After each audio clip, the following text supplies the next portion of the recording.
This is Everything Special Needs on 1360 AM WNJC. And we can take calls on the other line, so you can feel free to call in at 856-227-1360. Again, 856-227-1360. We can conference you in. We are talking to Svet Repic-Qira. Did I get that right? You did. Oh, my goodness. I was practicing all day of community options, and it's a pleasure, Svet, to have you on the program. We really appreciate it. First off, can you tell us a little bit about community options and what it is? Sure. Thanks for having me. Sure. Community options, we have been around since 1989. We've been providing residential and employment services to people with disabilities throughout New Jersey and throughout a number of other states. We currently support individuals in 9 states. But our mission is to develop housing and employment opportunities for people with disabilities. What services specifically do you provide? We provide housing, residential services, and our residential services really are tailored to the needs of the individuals we're supporting. So we have services that we're providing 24-hour supervision to providing a minimum of anywhere from 5 hours a week, really based on the needs of the individual. And we also provide day support and employment services. We, through supported employment, we help individuals find careers that will fit their skills and interests. And if there are individuals who aren't interested in competitive employment, we'll fit them in some type of rehabilitation program and provide them with services where they'll learn basic life skills, job skills, participate in some community activities, that sort of thing. I don't know if you had the chance to hear our previous guests, but from Autism Cares Foundation, I know you deal with all different types of special needs. One of the concerns and one of the things that they're working on is, they typically deal with the younger age group, but they realize that the teenagers that will be transitioning to young adulthood, about making sure that they have the proper housing. Talk from your perspective on that and what your area of expertise of how you help in that department as they're going through that transition. Sure. We receive calls from a lot of different families who are concerned and want to know how to start the process to make sure that when they may be in a situation where they're not looking for support right yet, if they're the caretaker of their family member. So we would recommend applying for services through either the Department of Human Services or the Department of Children and Families, depending on the age of the individual. Go ahead. I'm sorry. And once you start that process, we're funded primarily. We receive our referrals through the Department of Human Services and the Department of Children and Families. So to start being able to provide those services, we will connect them to DDD and ask that they begin that intake application process. And on many occasions, we've guided them through that to become eligible for those services. Who is eligible for services? Through DDD, to be eligible for services, you'd have to be 21 years or older, and also have a developmental disability that's manifested before the age of 22. And you'd be limited in areas of life skills and self-care, learning, mobility, communication, and considered in areas that would be considered a developmental disability, including an intellectual disability, cerebral palsy, epilepsy, spina bifida, autism. How does one go about getting services? You mentioned how they've inquired for you, but how exactly do they get the ball rolling to become eligible for services? They would reach out to the Department of Human Services. They're actually going right on to the New Jersey DHS website. It can guide you through the application, a link, and completing that information, and you could do that, access all that online.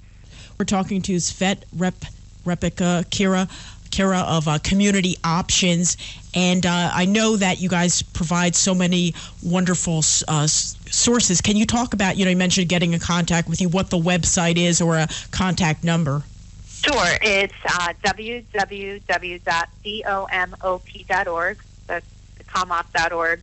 And we are located through different regions of the state. So there's links to our offices, and depending on your geographical area, you could reach out to that local office that could assist you. We're also in Pennsylvania. And one of the other things I wanted to mention, you had talked about, you had mentioned about the difficulties in finding transitioning.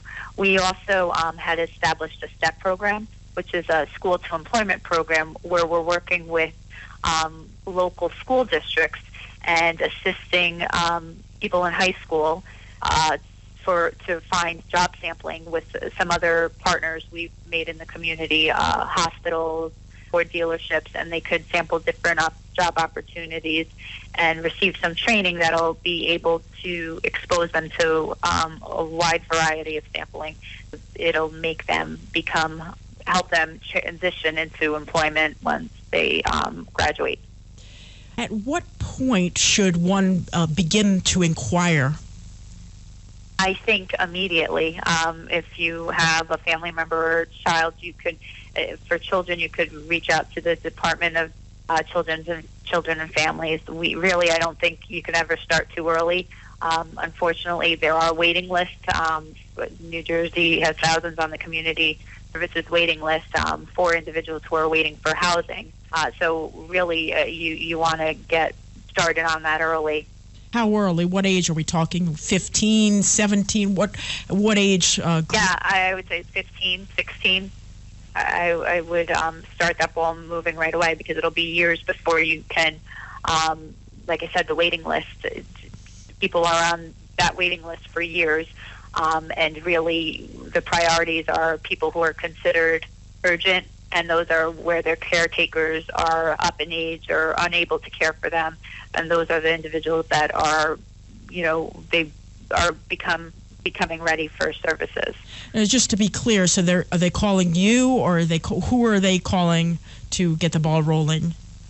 They could call us. I Community Options has assisted a lot of families through this process, so we're happy to get that ball rolling and assist them through that, because sometimes it could be overwhelming. I've heard from families not knowing where to go, and we would be happy to direct them through that. So reaching out to us, and we could assist with that. And again, the phone number? Sure. It's our national headquarters are 609-951-9900, and they can direct you to the regional office. Okay, depending on your location. We're talking to Svet Repic-Qira of Community Options, and the age group that you help. What are the ages that deal with as far as services with Community Options? Well, we do provide services to children as well. So we really, starting at age 10, the youngest we've supported. So as young as age 10 and as old as and on, we can provide those services. What types of services are you providing to that younger age group?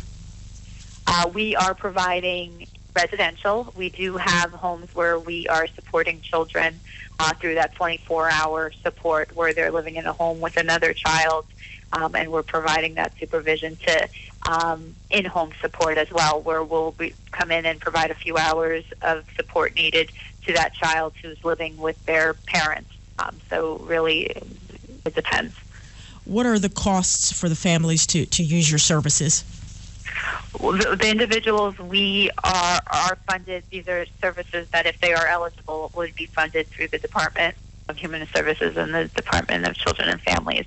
So it shouldn't cost the families money, because they'd be getting it from the DDD, things of that nature? From services that their child would be eligible for, correct. Okay. Now, you had also mentioned, besides the housing, that you also help with employment services. Talk about the employment services that you provide.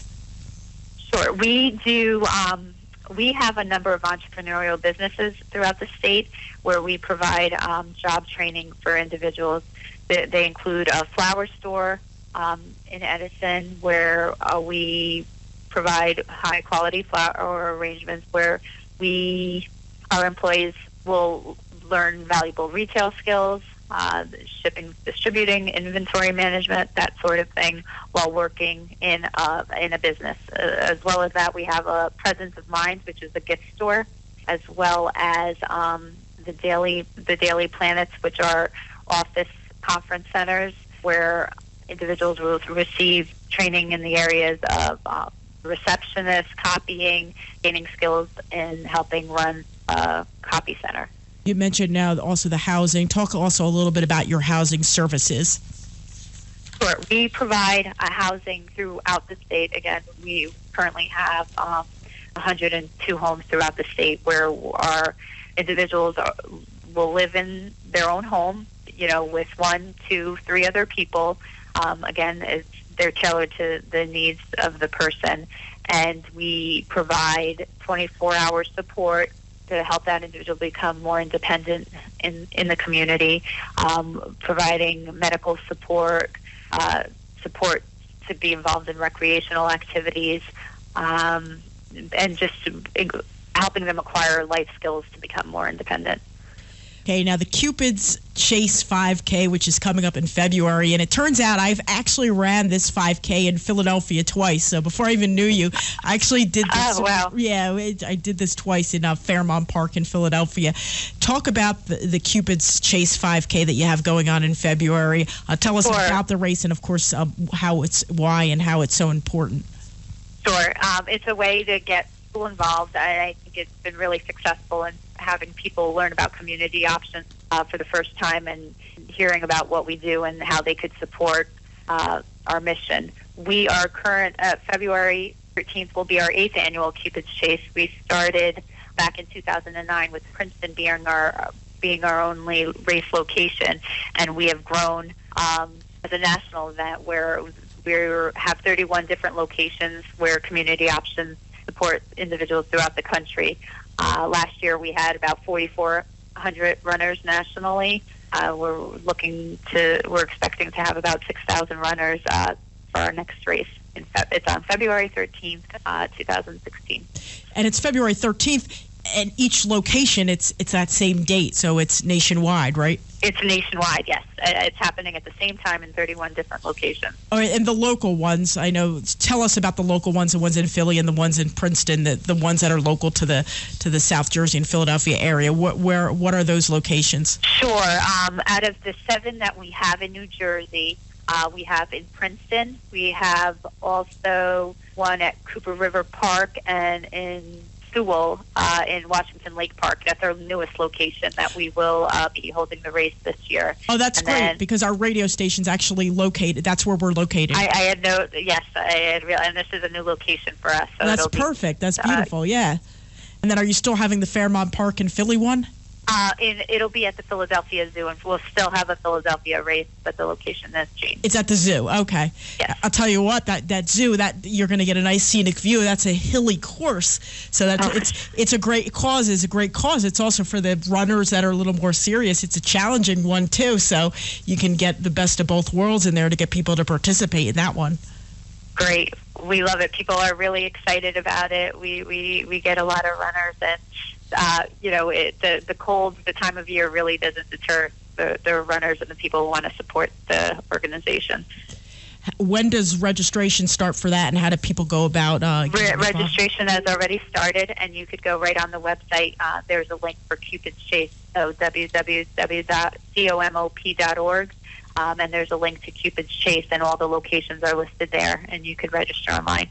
Do they all start at the same time? What time? Yes, they start at 10 a.m. 10 a.m. Okay. Yes. That's a great thing. I mean, it's always good when you can have the fundraising, and because the services are provided, for the families. These races, I mean, they probably are so helpful as far as being able to provide these services. Correct? They are, and it really, like I said, it gets our name out. We've had potential employees find out about us. A lot of our races will have a table with applications. We're always recruiting employees. So really, it does such good. This event has really been very beneficial for us.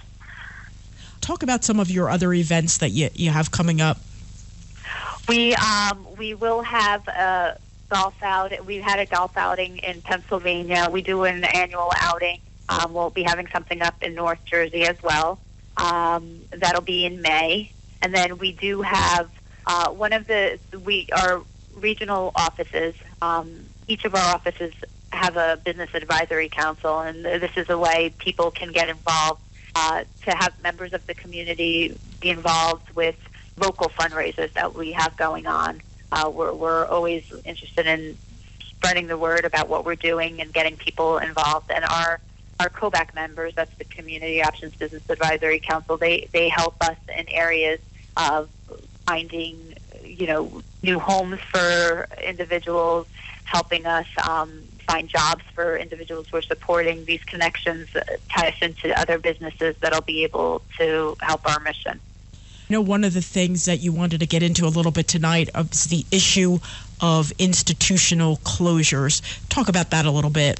Sure. That has been really the driving force of our mission as well. We participated in institutional closure and community placement of hundreds of people with disabilities throughout the country, and we've really seen how people thrive living in the community after leaving an institution. In New Jersey, we've recently closed 2 institutions, but there are still 5 developmental centers throughout the state that we really believe in having those people move into the community. Just it'll provide for a significantly better quality of life for them and having more options and more independence. The other thing that I wanted to get into, I know we're towards the end of the show, how can people overall just get involved in your organization if they need volunteers or things of that nature? Yes, and I had mentioned the COBAC, the Business Advisory Council. Like I said, we have 8 regional offices throughout the state. We have volunteers who help with, donating tickets to different events for individuals we support, donating furniture, donating their time to. We've had days of caring where an organization will come in and do some maintenance to some of our homes, which may need some sprucing up, help painting. There's many different ways. We've had chefs who've come in, professional chefs who've come into our homes and provided some cooking lessons to the individuals living there. So really, if there's someone who wants to get involved with their skills or how they could help us, we could find a way that they can work with us. Your website once again, and how people can contact you. www.comop.org, and our national office is 609-951-9900, and they will direct you to a local office. Okay, and we've been talking to Svet Repic-Qira of Community Options. And Svet, I really thank you so much for providing all this information. It's great information, and it's also really important things that a lot of families need to know about, and it serves a variety of special needs. It sounds like both the developmental and the physical, so I think it kind of can benefit a lot of different people. Thank you. Thank you so much for having us. It's a pleasure, and we thank you for all the great information as well. Okay, thank you. All right, you take care. That has been Svet Repic-Qira from Community Options, and they're doing some great things. And again, if you want to participate in the Cupid Chase 5K in February, they have all different kinds of locations, but the newest one, like she mentioned, is right near our radio station in Sewell, New Jersey. Best bet is to just go on the Community Options website, and you can look at which location is best for you. And I ran this a couple times.